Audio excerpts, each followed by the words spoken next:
ये जो बिकवाली आप देख रहे हैं हमारे विदेशी मित्रों की तरफ से, इसके पीछे क्या कारण है? मेन कारण यही है कि एक तो डॉलर इंडेक्स काफी स्ट्रांग हो गया है, और दूसरा जो इंक्रीमेंटल नेगेटिव न्यूज आए हैं कोविड रिलेटेड कि भाई काफी जगह पे लॉकडाउन्स का इम्पोजिशन है, और उसके चलते हुए जो जो भी एस्टिमेट्स होंगे कहीं ना कहीं उसमें कटौती होगी, और डेफिनेटली इन्फ्लेशन रिलेटेड कंसर्न्स तो थे ही।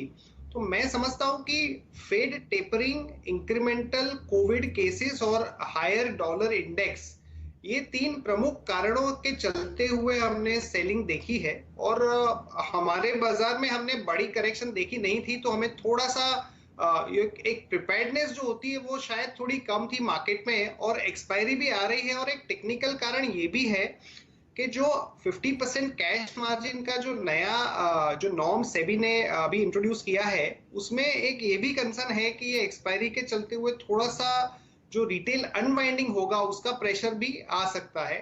तो ये दो तीन प्रमुख कारणों की वजह से हम लोग मार्केट में एक गिरावट देख रहे हैं।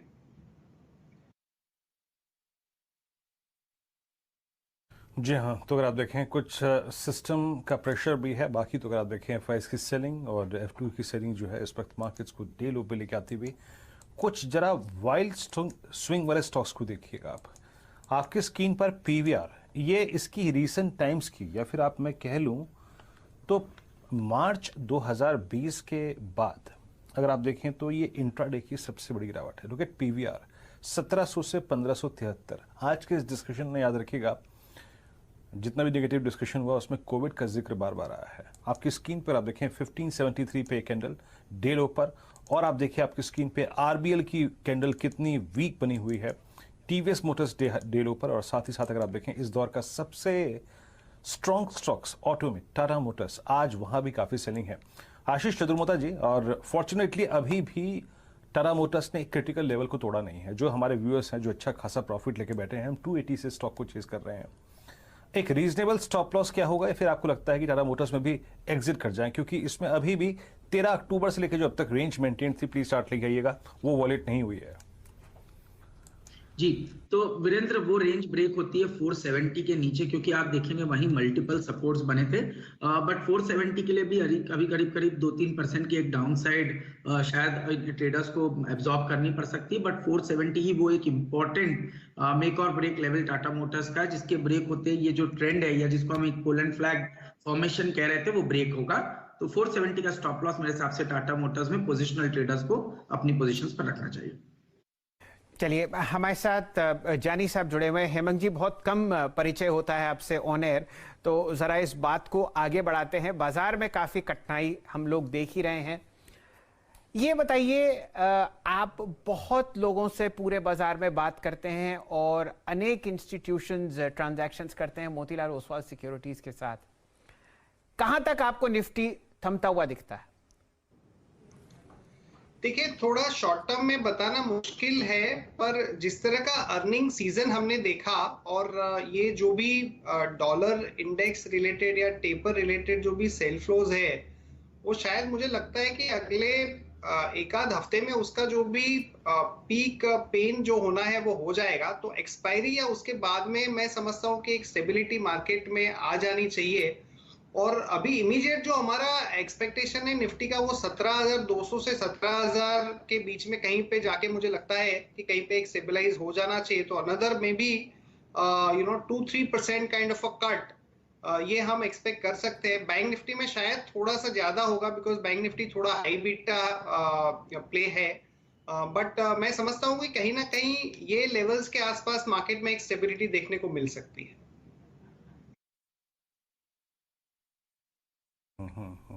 हिमांक जी, आपने अगर आप देखिए निफ्टी पे कमेंट किया, लेकिन मैं एक ऐसे सेक्टर के बारे में बात करना चाहता हूं आपसे जिसका बुल रन थोड़ा लेट स्टार्ट हुआ था। आई मीन अक्टूबर 2020 में मापदंड, क्राइटेरिया और कहीं ना कहीं एक यार्ड स्टिक में टाटा स्टील को लेता हूं। इसका अक्टूबर में जो मूव शुरू हुआ था, आप समझ लीजिए कि सब्सटेंशियल प्रॉफिट बना पूरे मेटल्स में।